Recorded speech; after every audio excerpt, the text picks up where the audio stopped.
Hey guys, and welcome back to Hoosier Hardware. We have now had Ryzen 3000 series processors on the market for just shy of a week. So today we're going to be taking a look at a parts list on how you can build a brand new computer with a Ryzen 3000 series processor, the Ryzen 5 3600 in this case, as cheaply as possible. But before we take a look at the parts list itself, I do want to remind you, I am giving away my Ryzen 5 3600X, and if you're interested in this particular giveaway, I'll leave the Gleam link in the description down below so you can go get yourself entered and potentially land a Ryzen 5 3600X for no cost to you, though keep in mind this is North America only.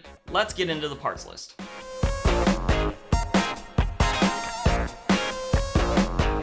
So let's head over to the actual list here and take a look at the processor. First off, we have a Ryzen 5 3600, and this comes in at $200. You can basically, if it's in stock anywhere, get this at MSRP, whether that be Newegg or Amazon, providing you're actually buying from those companies and you're not buying from a reseller just on their marketplaces. But right at $200 is where you should expect to find this processor. If it's not available, I would recommend just waiting a little bit of time. I have seen it going for like $220 from some resellers, which isn't a bad deal in the grand scheme of things. If you can't wait, then fine, go ahead and pay the extra $20. But if you're trying to save money and build this system about as cheaply as possible, then getting yourself a Ryzen 5 3600 at $200 should be essential. They come in and out of stock, and these links will be down below as well in case you want to check whether Amazon has these in stock right now or not. But they've been sort of coming in and out of stock, so just keep checking every day and eventually you'll find it when it is in stock. Now, to get started with some of the other parts that we have a little bit more flexibility with here, we have the motherboard. This is an ASRock B450M motherboard. This is a micro ATX motherboard, and I went with this form factor mostly because it's just smaller than an ATX motherboard, so you're going to save a little bit of money on cases because ATX cases do typically cost a little bit more than micro ATX cases. But also, for almost everyone, a micro ATX motherboard is a big enough motherboard to accommodate any add-in cards because, let's face it, most people just have a graphics card. Some people might even throw in a capture card, and if you're throwing in a capture card, you're actually covered with this motherboard. You do have that ability here, and it does have your M.2 slot in case you want to throw an NVMe drive in here. We have decent looking heat sinks. These VRMs aren't going to be the best. I don't know that you would want to be throwing a 3900X on this motherboard, but it should accommodate the 8-core processors and down in the Ryzen 3000 lineup just fine. And it does have 4 DIMM slots for memory expansion because we're only going to start with 2 sticks, and then we obviously have the ability to add more down the road, though I have more to say on memory when we get to it. Now, for our memory here, we have a $38 kit from Team Group, and this is a Vulcan. You know, it's 3000 megahertz rated speed. It's gray, so it has that nice neutral colors. Actually, these colors fit the motherboard just perfectly, and it's a 2x4 kit. Now, based on recent rumors, and specifically I'm going to be referencing a Tech Yes City video that he just released, I believe, this morning, where he talked about RAM prices potentially going back up in the very near future. It may be advisable if you can afford 16 gigabytes of RAM, because a lot of people sort of target now that 16 gigabytes as your gaming standard, where 8 gigabytes will get you by in a pinch.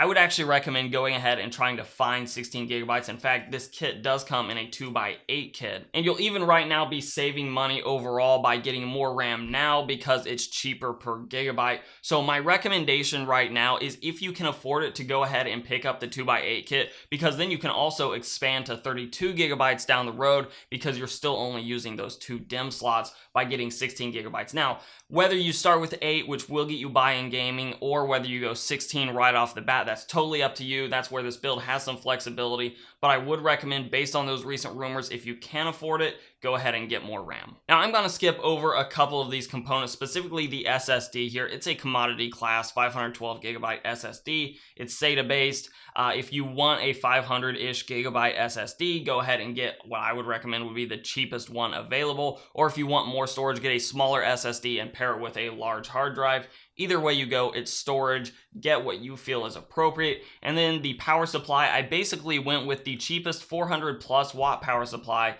that had an 80 plus bronze certification or better, and that ended up being this 450 watt Seasonic unit right now. But again, to get you up and running with a mid-tier and even lower upper tier computer where you're looking at, your GTX or rather RTX 2080s and lower, paired with a 3600, which is not a hungry power CPU, at least at all, then I would recommend going ahead and getting a power supply that's not complete overkill, because as you up the wattage, you are going to spend a little bit more money. Now, if you do have ambitions down the road for building out your system from being that sort of mid-tier system to really being an upper tier system, then sure, go ahead and spend a little bit more on a power supply that will accommodate those more power hungry components down the road. Now, I do want to talk about the case just briefly. This is the Deepcool Matrix 30. I have built in this case personally, and frankly, it's a great value because you get that tempered side glass. It actually is fairly easy to cable manage behind the motherboard tray because they do give you just enough room back there to do your cable management. It looks great. It's a modern case that's going to accommodate longer GPUs as well, and for the price of $30 plus $5 in shipping right now on Newegg, it's a really solid case. It's a really solid deal. It does have front intake. It's not a completely blocked off front panel there, and it does come with a rear exhaust fan. You might want to add a front fan just to give you a little bit more airflow through the case, but this is a really good value for a micro ATX case. That being said, you can get cheaper cases on the micro ATX form factor for about $20, but they're going to have maybe acrylic, maybe nothing on the side panel, and it might just be a metal enclosure, and it may or may not have very good intake. So I would recommend this case because frankly, it's a good looking case. It's going to last you a long time. And then to round out this build, we have a Windows 10 Pro license, which I actually just bought a Windows 10 Pro key on eBay a few days ago for like $2. So you can definitely get them cheaper than the $5 I have listed. And rounding out this build is a used RX 580 8GB version. You can find these on eBay, readily available for about $125. The reason I'm recommending this over a new card is you just save a ton of money by getting a used 580 8GB version. Yes, it's likely that it was used for mining, but unless it comes DOA, you're gonna get your money back out of it. And realistically, most miners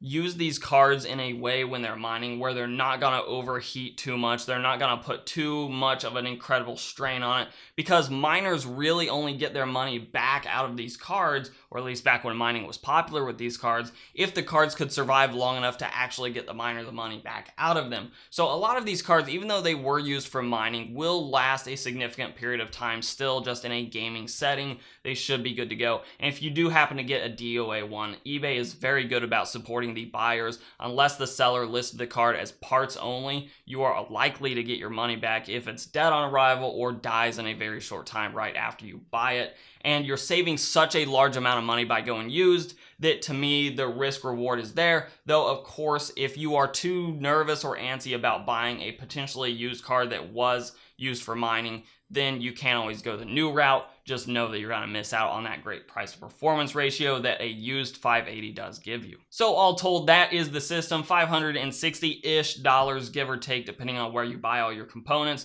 is going to get you up and running at 1080p gaming, mostly high settings across the board, with a CPU that you're not going to need to upgrade for several years to come. And realistically, the 580 still has quite a bit of life yet to give. So I don't even really think you'll need to upgrade that for another couple of years before it really starts to be strained in 1080p gaming. I think it's really saved by the fact that it has that 8GB VRAM buffer on it. But $560 up and running with a Ryzen 3000 based system is actually a really solid deal, considering you're getting 6 cores, 12 threads of performance that's very near Intel's core performance. So in my mind, it's a mid-tier computer for sure, but it's a really solid value even at that mid-tier, and hopefully as we go along, AMD gives us some lower-end Ryzen 3000 parts to play with as well. So of course, I want to hear from you. Let me know what you think about this build, things that you would change in the parts list, any of the little flexibilities that I mentioned there, whether it be with storage, RAM capacity, whatever. Let me know how you would customize this build for yourself in those comments down below. And of course, if you liked the video, give it a like, share, subscribe, comment. All those things are helpful for the channel. You can follow me both on Instagram and on Twitter at Hoosier Hardware. Don't forget about the giveaway, link in the description down below. And of course, I'll let YouTube queue up a couple more videos from my channel for you to watch. I'm Shane with Hoosier Hardware, and I'll see you guys in the next video.